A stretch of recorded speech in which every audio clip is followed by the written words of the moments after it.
Chinelo Ojike.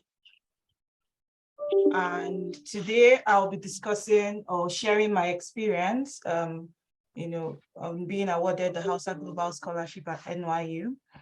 A bit introduction, a brief background about myself. I graduated from the University of Nigeria in 2017. I was in 2016, and I was called to the bar in 2017. And after being called to the bar, I joined Chinelo Ojike, a law firm in Abuja for my, National Youth Service Corps program.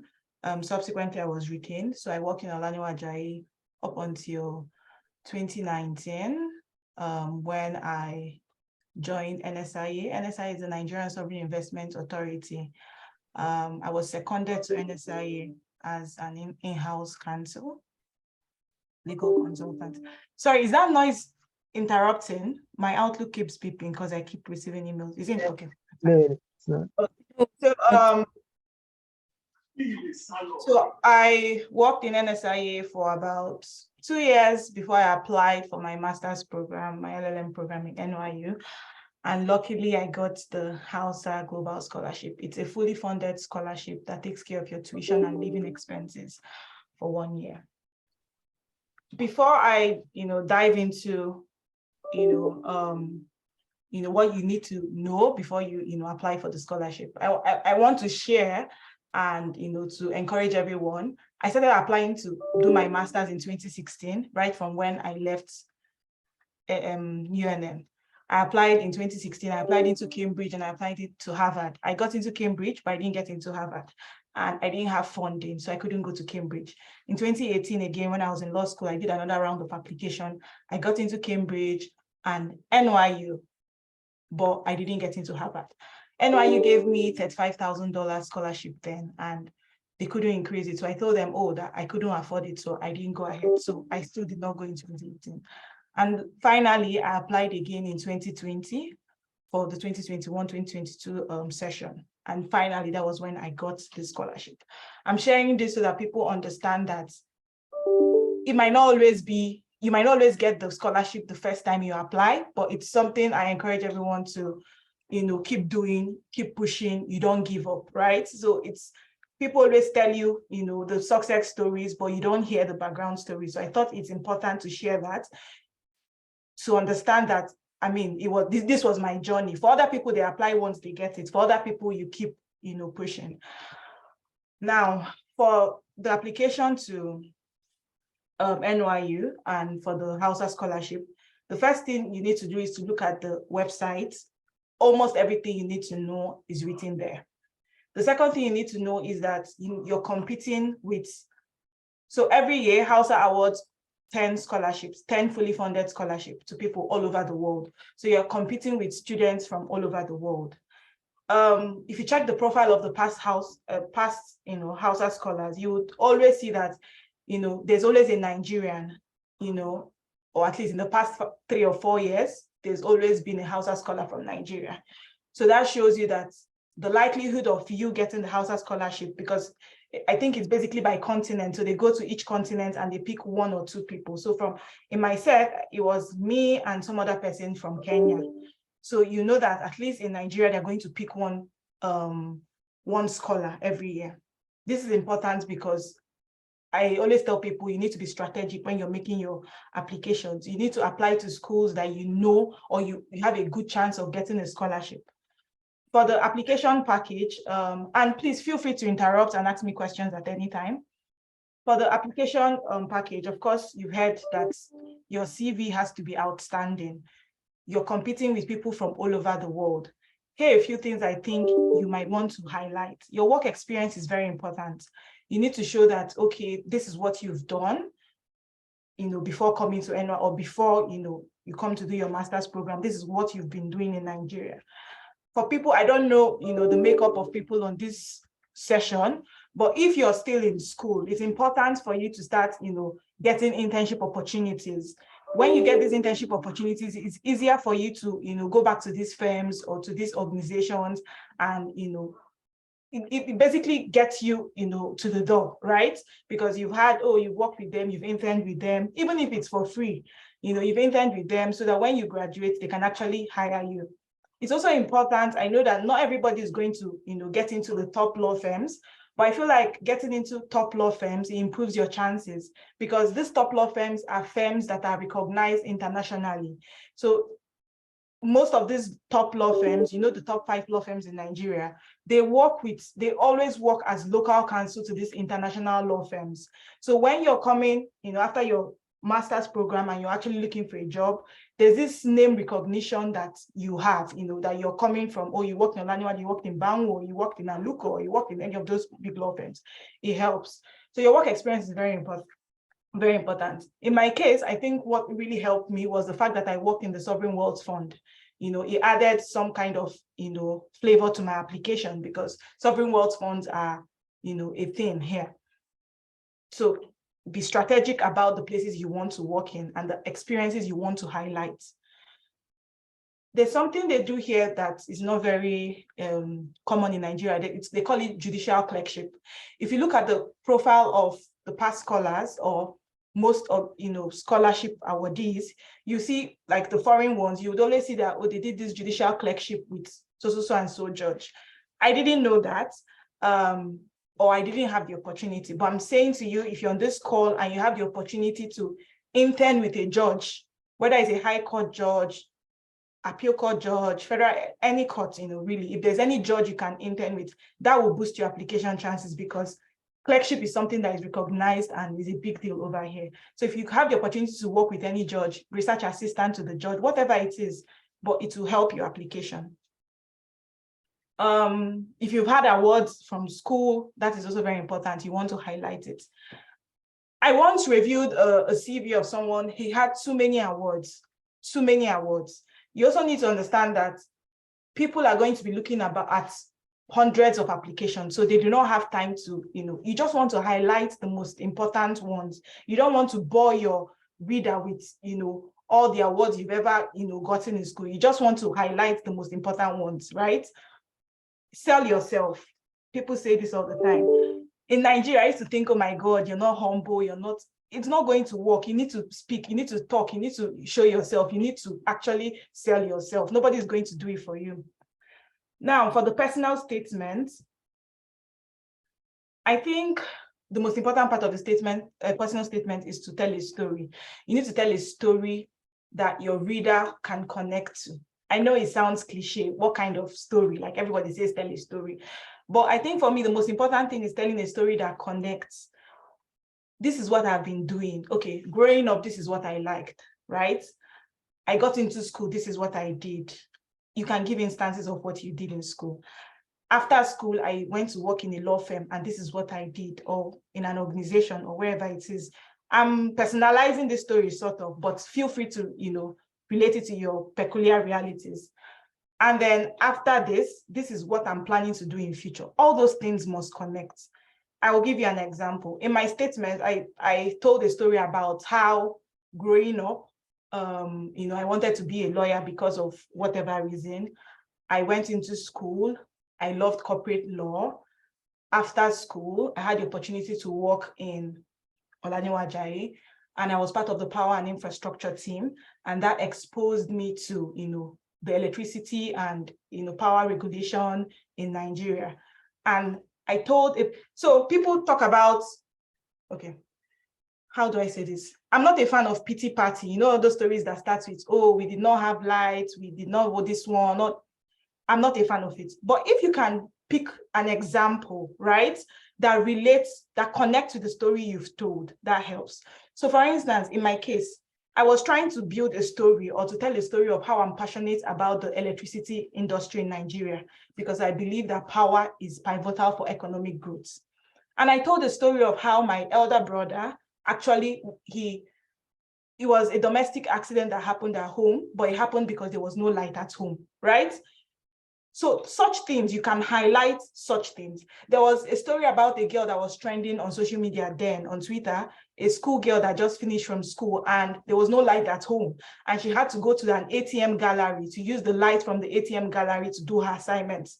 So you can highlight such things to say, this is the problem in Nigeria, and it is a problem because look at what it is doing. This is a child that should be at home by this time of the day, but she's actually, at an ATM gallery outside trying to do her assignment because there's no light. So when you're telling your story, you want to highlight such things like that. Data is a very important aspect of your story. So if you're saying, oh, that the labor laws in Nigeria are not working, you want to bring in statistics to show, oh, this is not working because according to a UN report or according to whatever report, 68% of data always has a way of, highlighting the problem and putting it in your readers' faces rather than you said, like you're telling the story, right? What else? So yeah, tell a story that connects. Connect it to what you did in school, what you did in your work experience, and what you plan to do in future. And that is why you feel, getting this scholarship and coming to this school is going to help you, pursue those, future ambitions. It is important to highlight that your story, your personal statement, it might not be read by a lawyer. They have a screening committee that is going to screen your application. So in the first, because there's always a stage, the screening stage where people read all the story and they pick, they shortlist people that will make it to the next stage. So have that in mind when you're writing. You don't want to use too much technical language that a lay person might not understand. You want to, I know that there's a part of your, the other part of, okay, I'll discuss that later, but let's just highlight that your personal statement might not be read by a lawyer, so you don't want to use too much technical language. If you apply for the Hauser Scholarship, they're going to ask you to write a legal essay, and that's actually what I meant by don't use too much technical language in your legal essay. A legal essay is basically someone that explains that, talks about a problem in your country or in your continent, and that it tries to propose a solution to the problem. So if you're writing that legal essay, you don't want to become too technical, and just be clear, write clear English simply, and let them understand what you're saying. For both the personal statement and the legal essay, it's important you start on time. You don't want to wait 1 week to the deadline or 2 weeks, because the truth is, I think the greatest advice someone ever gave me, because you really do not know what to write, you do not know where to start from, but just start writing something. It always works. Just whatever comes to your mind, just start writing it. By the time you go back, like you write for like 1 hour or 30 minutes, whatever in a day you spend writing that piece, when you close it and come back, you're coming back with fresh eyes, you're coming back with a fresh perspective. As you read it again, you see changes, you make those changes, you write, just keep writing. Don't bother about the word limits when you're starting off. Just throw in everything you can think of. When you have a solid essay, it will be easier for you to take off, unwanted, sentences and things you don't need to meet your word limits. You also want to get enough people to review your personal statement and your legal essay. Everybody has a perspective. Everybody has something that they're going to offer. Send it to as many people as you can. Ask them to review. Nobody knows it all, right? And that relates to the other point I was going to make about talking to as many people as possible.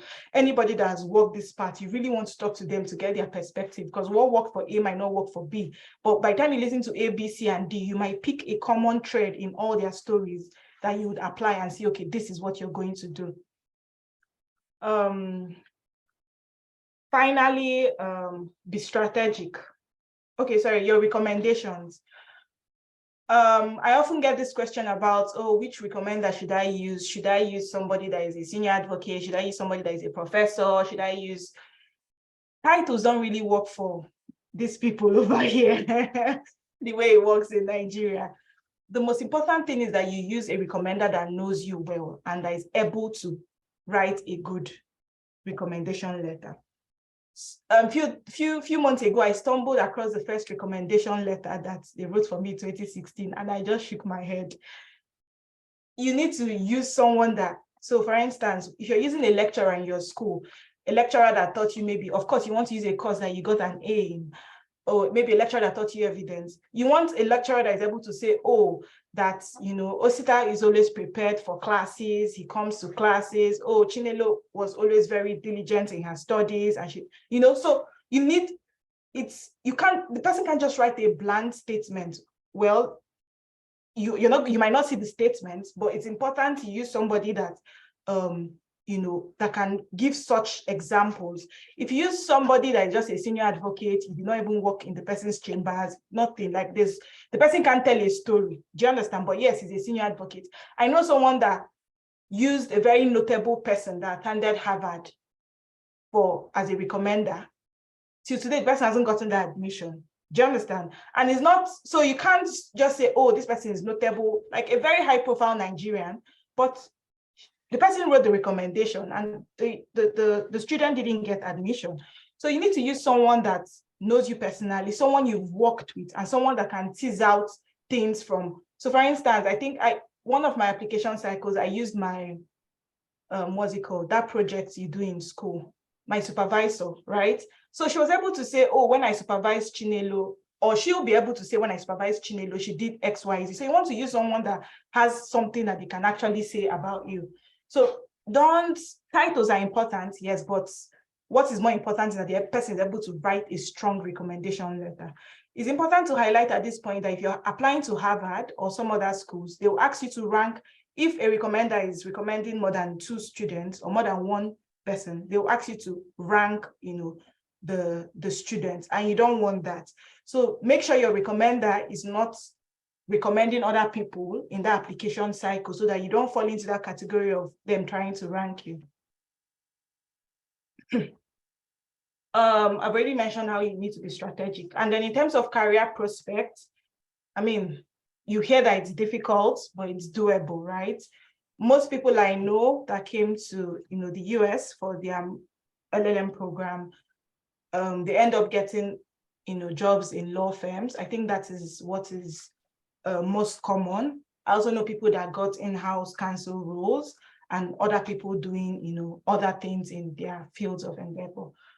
I think I'll stop here so that I can take questions and any comments that you have. Thank you.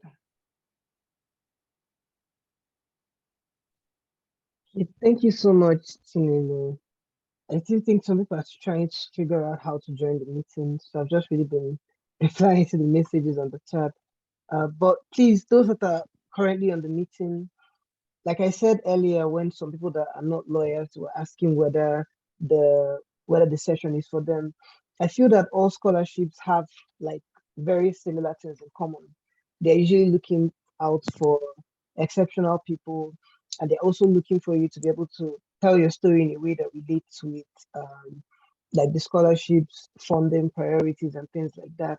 So if there are questions that you have that you've probably been thinking about in your own journey, I think this is a very good opportunity to ask her, maybe how do you think I should do this?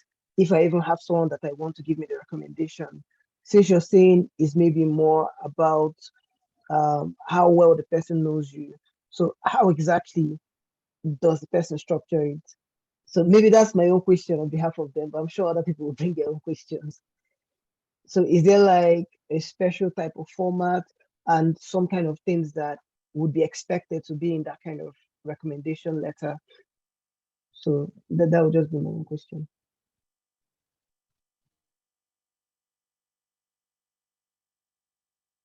Okay, maybe I should answer that while waiting for more questions. The typical letter of recommendation, there's no hard and fast rule. It all depends on the writer. But I feel like the most important things that the recommender must highlight is your passion for what you've told the university that you want to do. So if in your application, you've said you're passionate about artificial intelligence, you want a recommender that can attest to that passion and say, oh, I know this person is really passionate about this. And as evidence of that passion, she has done X, Y, Z in the past. I know the second thing that the letter of recommendation should highlight is that this person has the intelligence or the capabilities to complete the rigorous LLM program. Oh, sorry, I keep using LLM because that is what I'm used to, but the master's program, whatever it is, right?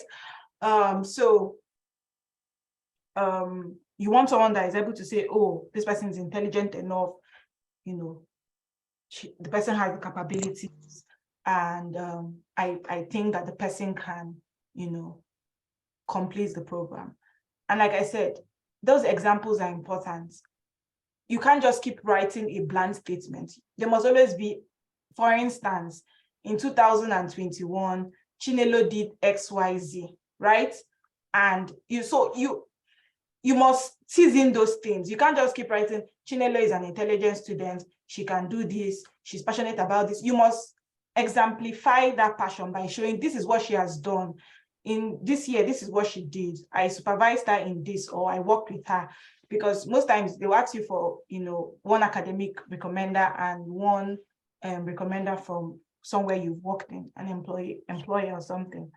So yeah, I think basically that is what the format should be. But in all, it should sell you as, the best candidate that they could ever had, and that you're going to add value to the institution or the organization. Okay. So guys, even if you're shy to maybe raise up your hand or something, you could just type your question in the chat. Exactly. Yeah, you can also type your question. But just as a follow-up to what you just said earlier, I loved how you first started by trying to sort of explain that it's not automatic, because that's what I tell them all the time. I said, I've been applying for scholarships since 2019 and I graduated in 2017. So it's been like close to 3 years. Yeah. Consistent application, MasterCard, this one, I've applied to a whole lot of scholarships, right? And it's as though you get better every single time you Exactly. fail. So Exactly. failure is like part of the process. People don't want to accept that, but it's just the way it is. So, but what I would like to know is what was the headspace, what gave you the drive to keep going, even when you weren't really getting what you wanted? Just as a way of also encouraging others to keep pushing. I think for me, I had a great support system, right? So even when I remember the second time I couldn't go to Cambridge, I cried. I was sad. It's painful when you actually have an admission into a very reputable university and you couldn't go because of funding. I remember that same year, I was actually shortlisted for the Commonwealth. Was it Commonwealth shared or Commonwealth? I don't know, one of them, one of those applications. I was shortlisted and they said, that thing when they select their scholars and they put you on the wait list. Yes. So I was on the wait list. I was number 3 on the list or something. So they were saying that if somebody drops, then I will go up, right? Or something like that. But I was on the wait list. Yeah. I used to pray morning and night, I'll pray, I'll beg God. Because it's so sad. Imagine going to Cambridge, all of that. Because growing up, we used to hear, Cantab and all those things. So it was like a dream of mine, So I feel like it's not easy. If anybody tells you it's easy, it's not easy. It really is not easy. But I think for me, what made me, I had a good support system, a very good one at that. And, they kept pushing me on, so even when I wanted to be cool, like I'm tired, they would just keep, saying, no, you can do this, you can do this. And it's important to highlight that that imposter syndrome, when you feel like you're not good at it, it happens. It still happens to me till today, because sometimes you're like, In fact, even when I got this scholarship, I was like, are these people sure? Yeah. I'm sure it's me they wanted to give, So you get those moments, but it's just the ability to tell yourself, but you've done this in the past, right? And you did not, you were the one that did it. So there must be something, right? So you need to believe in yourself and have that confidence and just keep trying. So yeah, failure is part of the process. Like I said, I've gotten my fair share of rejection letters. Applied to get Cambridge scholarship, then they did not take. Harvard rejected me 3 times. So, and I did not die. Do you understand? And today, I'm even happy they did, because I believe that my trajectory, the way it is, it might not have been the same if I had gone to Harvard, right? So I believe, of course, we can't leave out the God factor, right? You just need to do your best and leave it for God, because God knows everything, sees everything, and he has a plan. I remember then I was, wondering why I didn't get to Cambridge, but I got a fully funded scholarship without basically doing anything, and that's awesome. And that's awesome. So I believe just keep trying, don't give up, keep doing it. You will get better. Like I said, I remember the first personal statement I wrote. Yes, it got me into Cambridge, but if I'm to write a personal statement today, it will not be the same. Do you understand? So take those lessons, it's a journey, it's a marathon, So just keep at it, like keep at it. You'll get better with time. Okay. And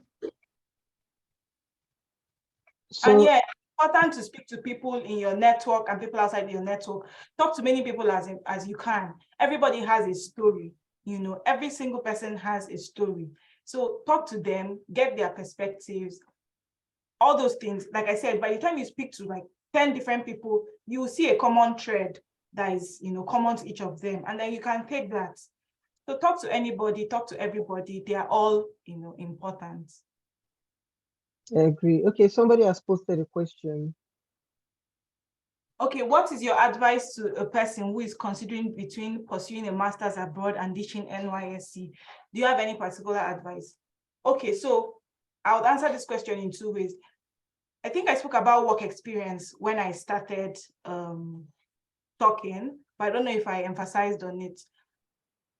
Because there are non-lawyers on this call, I'll speak to my own, okay, let me answer this question first.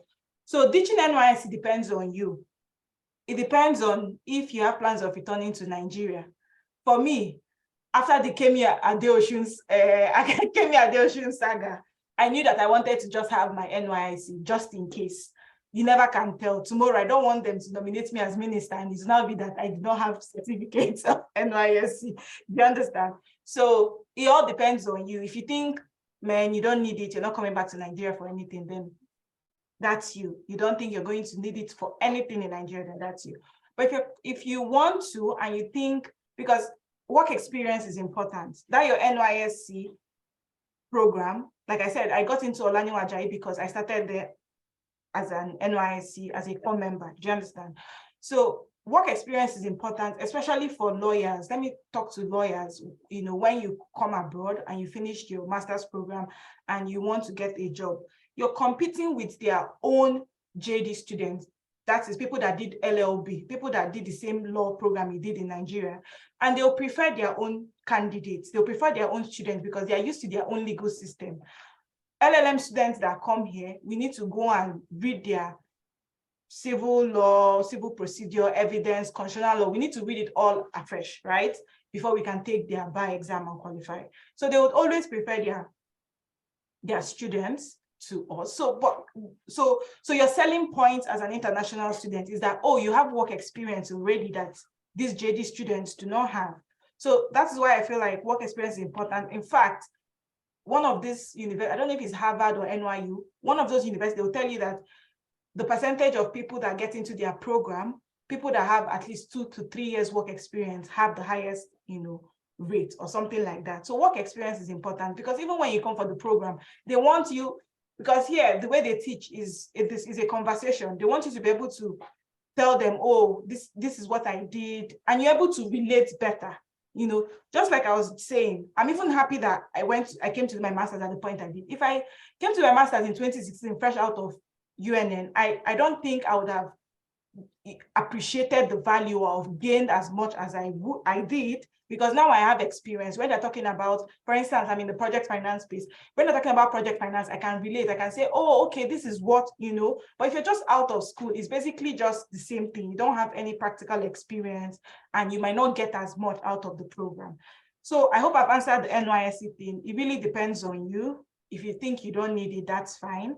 If you think you need it, that's fine. I only just need to highlight that work experience, no matter where, is always important. It helps your bargaining power. Then the second question is it possible to get a scholarship without TOEFL or with 76 TOEFL score? TOEFL is not, I don't think I can answer this question because, like I said, I'm a lawyer. I didn't need to do TOEFL, right? So I don't know. I really cannot answer that question. But I can tell, if there are lawyers on this call, I can tell you that you don't need that English language test out. You don't need it to do anything in the US. I didn't have to write TOEFL. I didn't have to write out.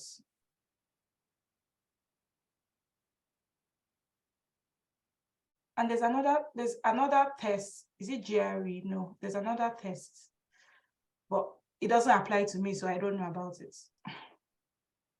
But I didn't write TOEFL, I didn't write out, I didn't write any of that. Oh, really? That's actually very interesting. Yes. NYU doesn't request IELTS or TOEFL. I think when you go to their website, they are going to tell you, I think someone was telling me recently that they've updated it, but I don't think you need it because English language is my official language as a Nigerian. And it was the language I was taught and examined in. My school, UNN, they give you one certificate that attests to the fact that you were taught and examined in English. So in my applications, I always said it did not apply to me because English is my first language and it is the language of my, like I was taught and examined in English. So I never wrote any of that for scholarship. But I would agree that it increases your chances. People that have very good, I don't know, but it's most likely going to increase your chances. But it did not apply to me, and I don't know anybody, like all the other Hauser scholars I know, I don't think any of them, took out or they took TOEFL. So maybe for other fields, it might be important, it might be necessary, but I didn't use it. Oh, wow. I think that's... Oh, sorry, to clarify. I remember that when I applied for Cambridge, they'll actually give you a conditional admission. I just remembered. They'll give you a conditional admission and say that this admission is conditional upon. So yeah, that English language test is one of the conditions. Sorry, I take that back. So for Cambridge, yes, but for NYU, I didn't need it. So I think for UK schools, you need it, but for US, I don't think so. Because even for Harvard, I didn't, or maybe that's why I didn't get the admission, but I didn't do it, and I don't know anybody that did it. However, if it will increase your chances, I mean, if you have a wonderful score, of course, it would, supplement your package. So feel free to. Okay, so guys, if you still have more questions, just feel free to put it on the chat or just raise your hand and we'll get right to you. So you said something about the IELTS and the fact that it's not always needed, but don't you find it curious that the UK that colonized Nigeria are the ones requesting the English test? I don't understand the thing, and that's why I support I know there's a petition or something. There's this guy on Twitter that is always writing to universities and telling them that, because really, why should we be writing? I don't like the thing, and not just that you write it, after 2 years, they'll tell you it has expired. It's so irritating. Do you understand? It's so irritating. And the truth is that we speak better English than, I've met some other people from other countries here that I speak better English than. So, and they don't write out. So I don't understand why I need to be subjected to out. But oh well, if you get the perfect score of 9.0, 8.0, 8.5, I guess it would increase. Yes, his name is Dr. Lumoyiwa. Thank you so much. Yes, he has really been he has been writing to different, like I see his Twitter posts. He writes to different universities, and I think he has been successful with a number of them dropping it. Yes, yeah, thank you. It's mostly in Canada. Oh. Yeah. So we need someone to start. Well, we need someone to start one in UK. No, it definitely won't be me. I still have a scholarship. I want to know here. Oh, we have another question. What were your criteria for selecting your university?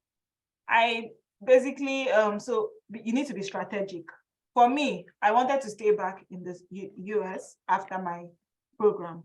So first of all, I was looking for a university that first of all, that had a good faculty, right?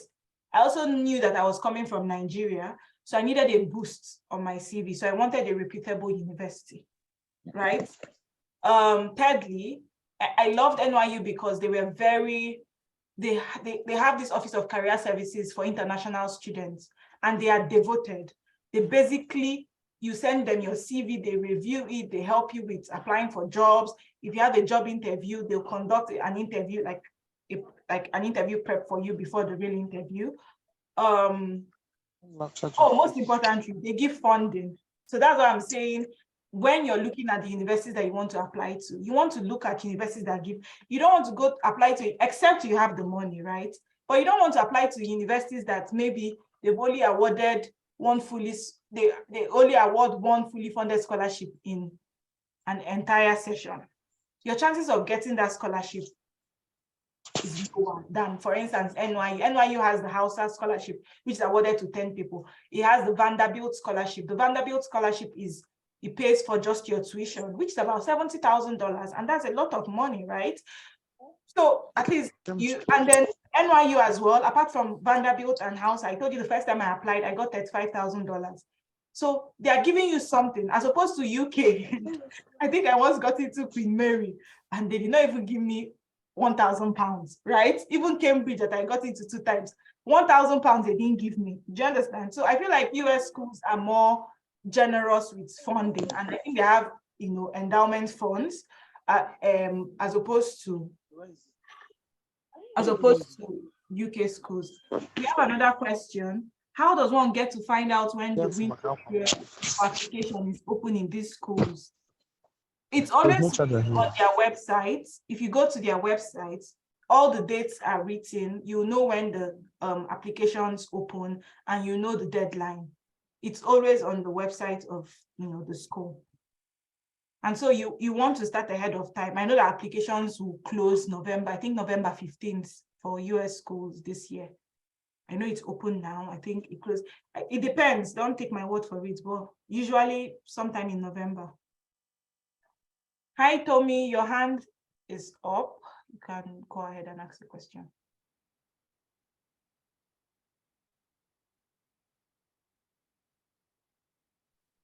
Tommy, you're up.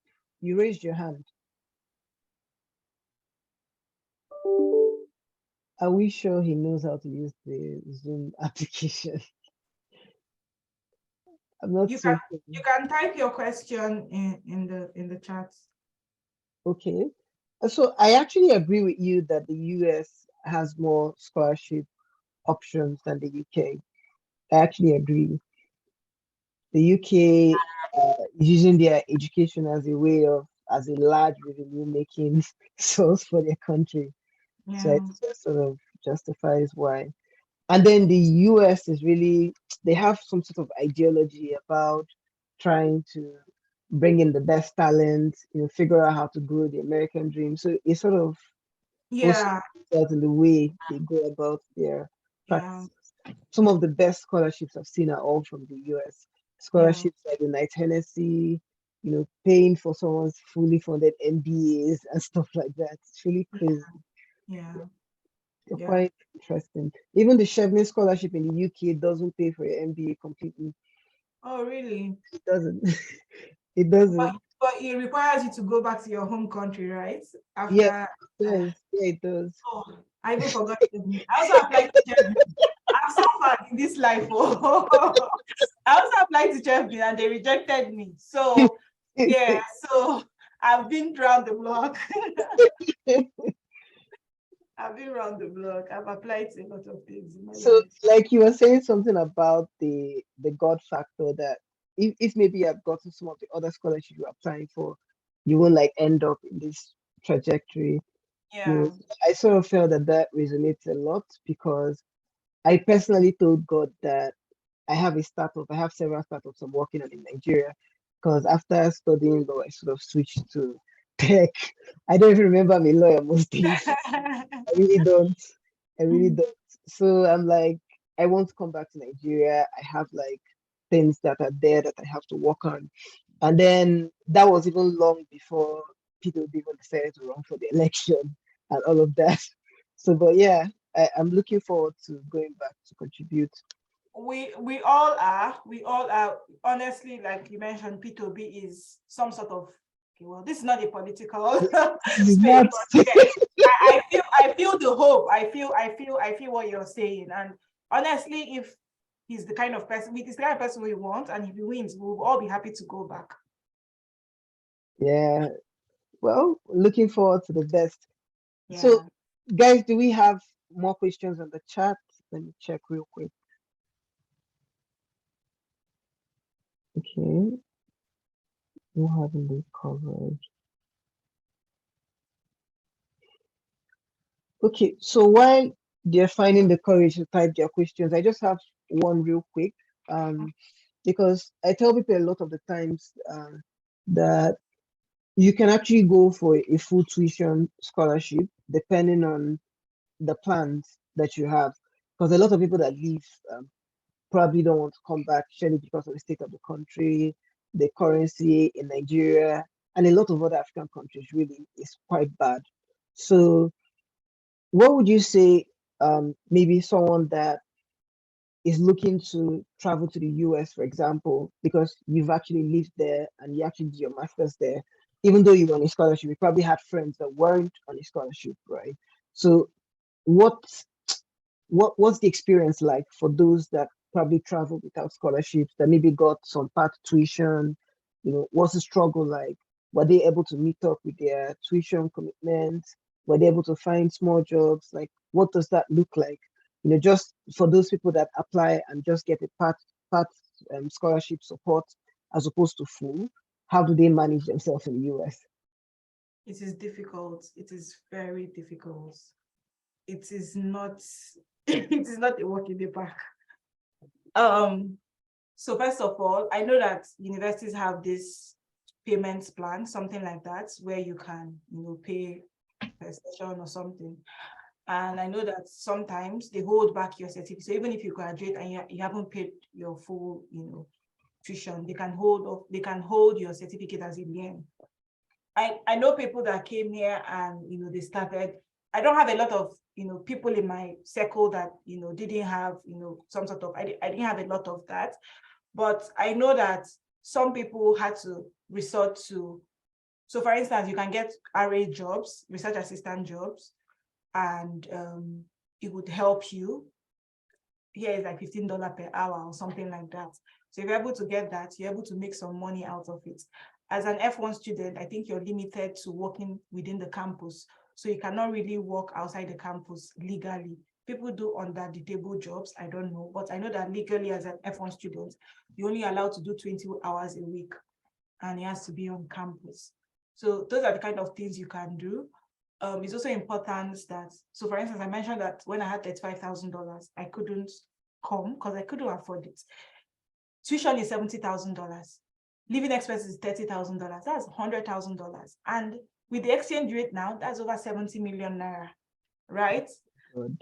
It's crazy. It's expensive, right? So you need to have a plan. If you get the part tuition, so like maybe $35,000. If your family is able to raise maybe the remaining, and you then know that it's just your living expenses, maybe gradually, maybe every month you'll not be sending money here, that works. So it all depends on you and how you want to make it work. But just know that it is expensive. It is really, really expensive. And it is not easy because you're not guaranteed that immediately you graduate, you're going to get a job. So you still need to put that into perspective and know that it will take a while it might take a while for you to get a job. So you need to also know what is your plan. So for those months that you don't have a job, how will you be taking care of yourself, feeding? And you already know that here, every man, all man to himself, quote and unquote, nobody really, you're on your own. Yeah. So if you are lucky, if you have family that can assist you, and then you can resort to research assistant and other campus jobs that you can do on campus. Oh, I see. Because I got a question. Can I reach out to a faculty member for assistantship after I've been admitted and given partial scholarship? Let me clarify.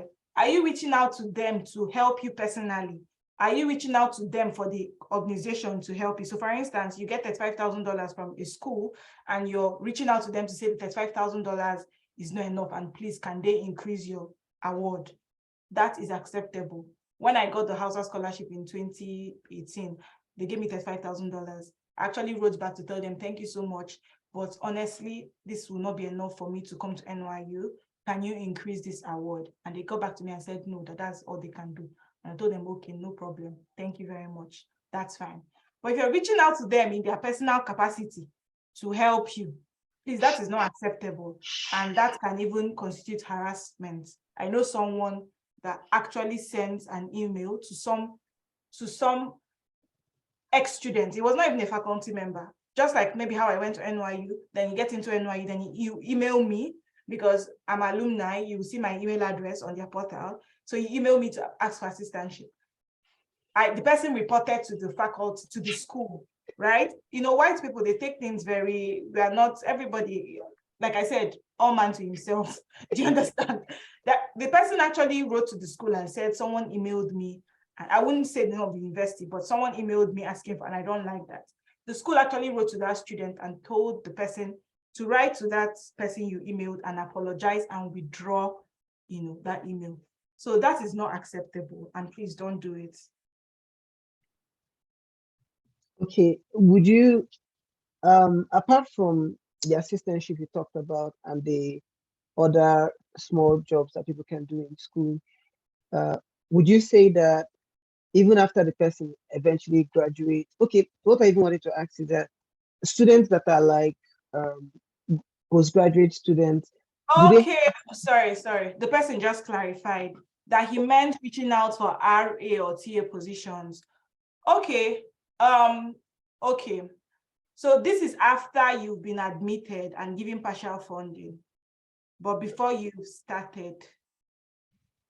To be on the safe side, you could ask your graduate admissions office, the people that gave you, after you've been admitted, okay, yeah, you could ask your graduate assistant office to be sure, because from my experience, what I know happens is that when they want RAs, they actually advertise and then you apply.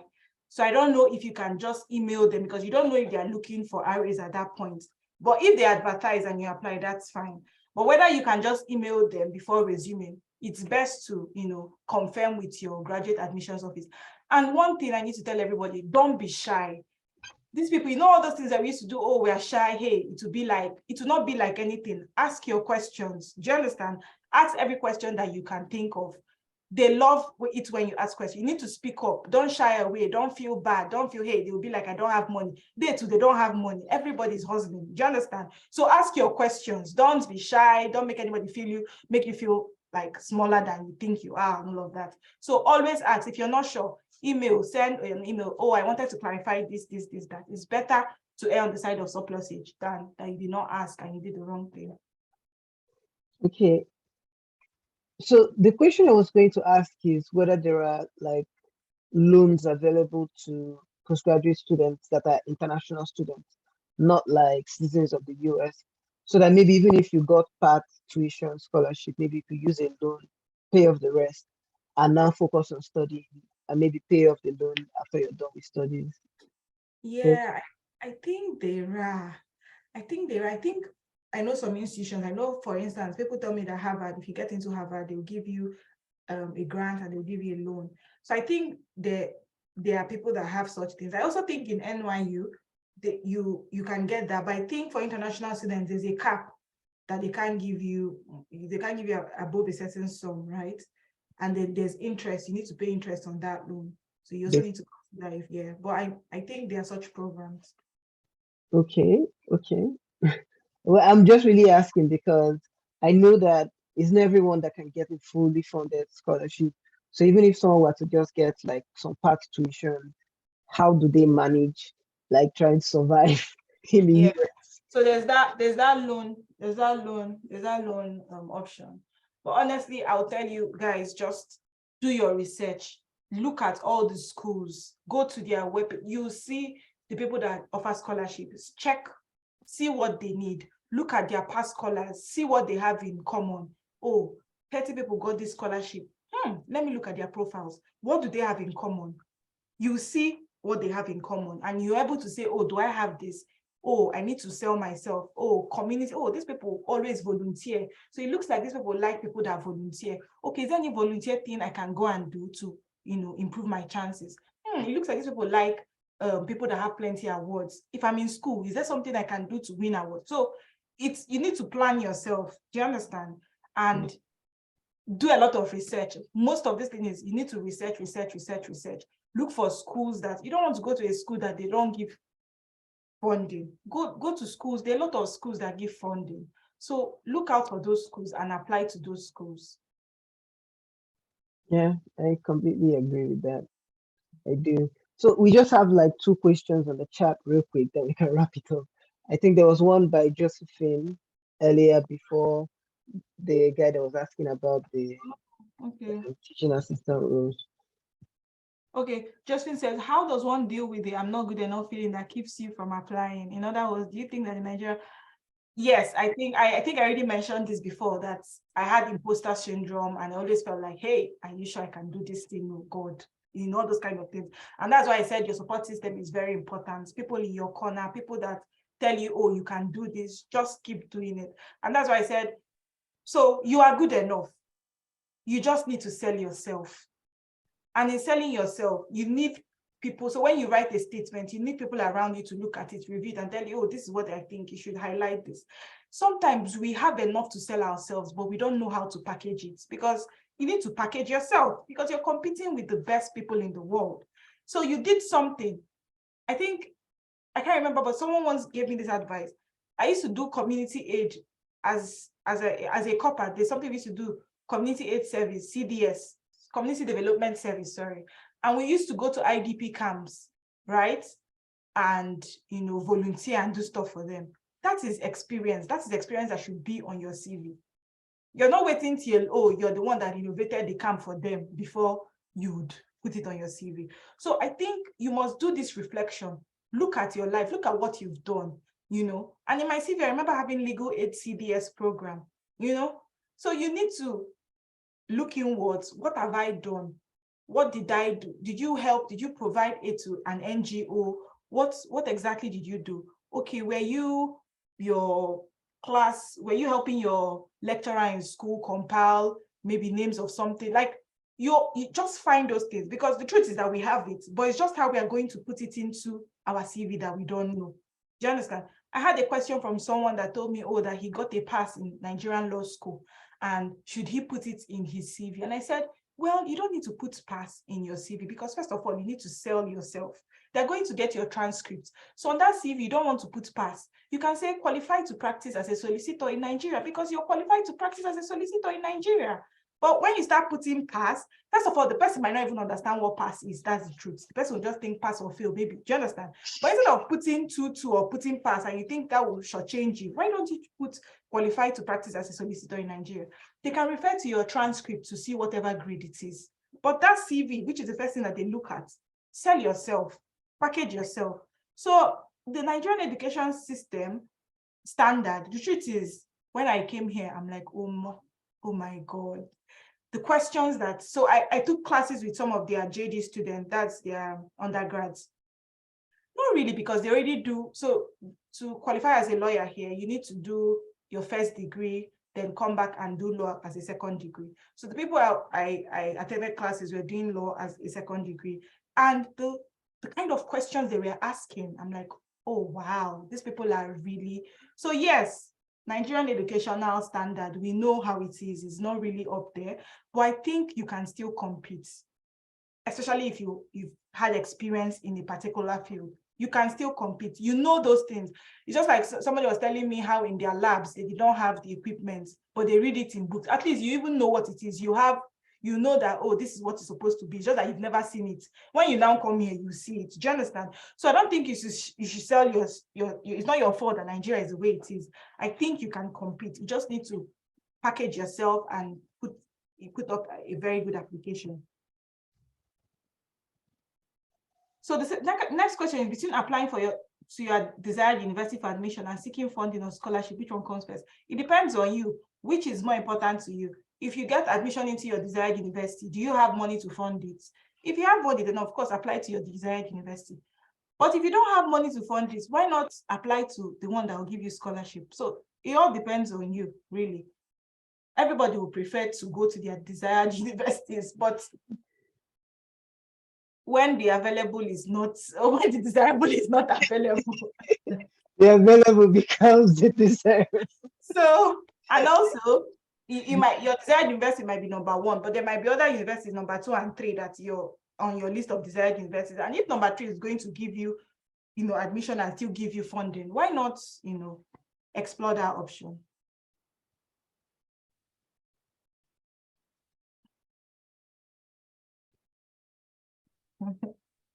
Hello, man. How do you deal with PG scholarship rejections? And it's part of life. It's just that on LinkedIn, everybody comes to tell you, I'm delighted to announce that I am happy to share that everybody, before I got my job, I applied to over 50 places. I got a lot of rejections. Do you understand? But nobody is going to come and share that with you. So you need to understand that everybody is selling the best version of themselves.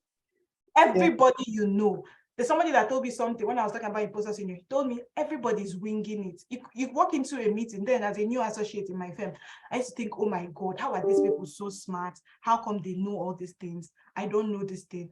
But don't overthink it. These people have been there. They've done the same thing for 8 years. I was just a copper that just joined.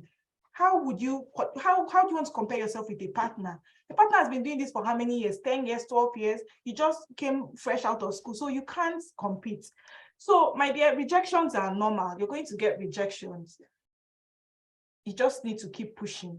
It's easy, but that is what it actually is. Just one day, you're going to get a yes. The day I saw the email about my Hauser scholarship, I forgot everything about all the work and everything that I put in. I was just so happy. Do you understand? So you're going to get 1 year that is going to make you feel like, oh my God, this was worth it in the end. So don't give up. That's all I'm going to say. And of course, don't lie on your CV. Don't lie. Say the truth. But what I'm trying to tell you is that there's a lot of truth in your experience already, but you just don't know how to put it. Do you understand? I'm not saying you should go and lie and say something that you not do.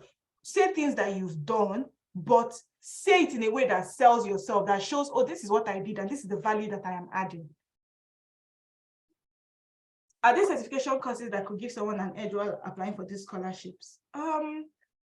Probably. I see a lot of people do certification courses with, again, I'm going to talk about my area of specialty, with certain firms and all of that. Yeah, I believe that it will boost your chances, definitely boost your chances. I can't give you any off the top of my head because I didn't do any, but I know people that have done some and it has worked for them. So you just need to check in your field, which is reputable, which is, internationally recognized, and do one of them. Okay, thank you so much, Chinelo. I mean, we already exceeded the time that I told you about, but it's been really great having you on the call and sort of just like engaging. I particularly enjoyed how real you were with how the US is, because I have so many friends that are complaining, like they wish that they were back in Nigeria because of how much pressure they're going through, struggling to pay their fees. So you guys have heard it from someone in the US. You try to get the scholarship or plan yourself properly before leaving, or you end up wishing you were back in Nigeria. There's something else I need to chip in. It might be it's important to have it in mind. US immigration is not easy. While US might give you more scholarship opportunities, staying back here after you graduate is not easy. You only get 1 year post. You have this thing called OPT. So once you graduate, for people in, for STEM, I think STEM is 3 years. For people in the sciences, it's 3 years. For people, for lawyers, for people in the arts, it's just 1 year. So for STEM people, that's fine. US works for you, at least for 3 years, you're sure that you're here. But for lawyers, it's just 1 year and we're not sure. There's a H-1B draw. So the point I'm trying to say is when you're doing your research, also think about, if you want to stay back, look at the immigration rules and pathways. It's easier. You know how everybody tells you it's easier in the other place because you're not there. So I'm going to say that it's easier in the UK because once you get a job in the UK, you're sure that you have your paper. So I have people that have gotten a job, but they couldn't stay because of this H-1B. That is a lottery process. But I'm sure if you ask UK people too, they'll tell you, hey, it's easier in the US, But the point is, I just wanted to highlight it so that you do your research and decide what works best for you. Yeah. Thank you, everyone. Thank you so much. Thank you so much. That was a very useful tip. I think Yeah. we're going to let you go so that we don't take much of your time anymore. But thank you so much. We really appreciate your time. All right. Good luck, everyone. You've got this. You can do it. All right. Bye. All right. Bye.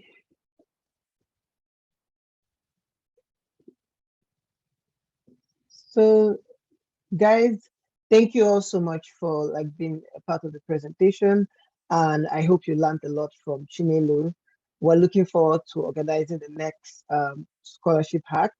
We might be having one on Saturday, but once we're able to confirm with the scholar from the Swedish Institute, then we'll have one on Saturday. But we have one that has already been confirmed for Sunday. We're going to be having a dad scholar, that's the German scholarship.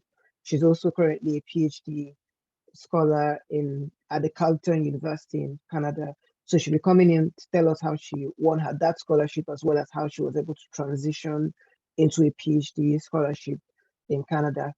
So yeah, if you have any questions, feel free to shoot us an email at flourishoportunitiesnetwork@gmail.com. So I think that'd be all for the evening. Thank you all so much for joining in, and see you next week. Bye everyone. I'm ending the meeting now.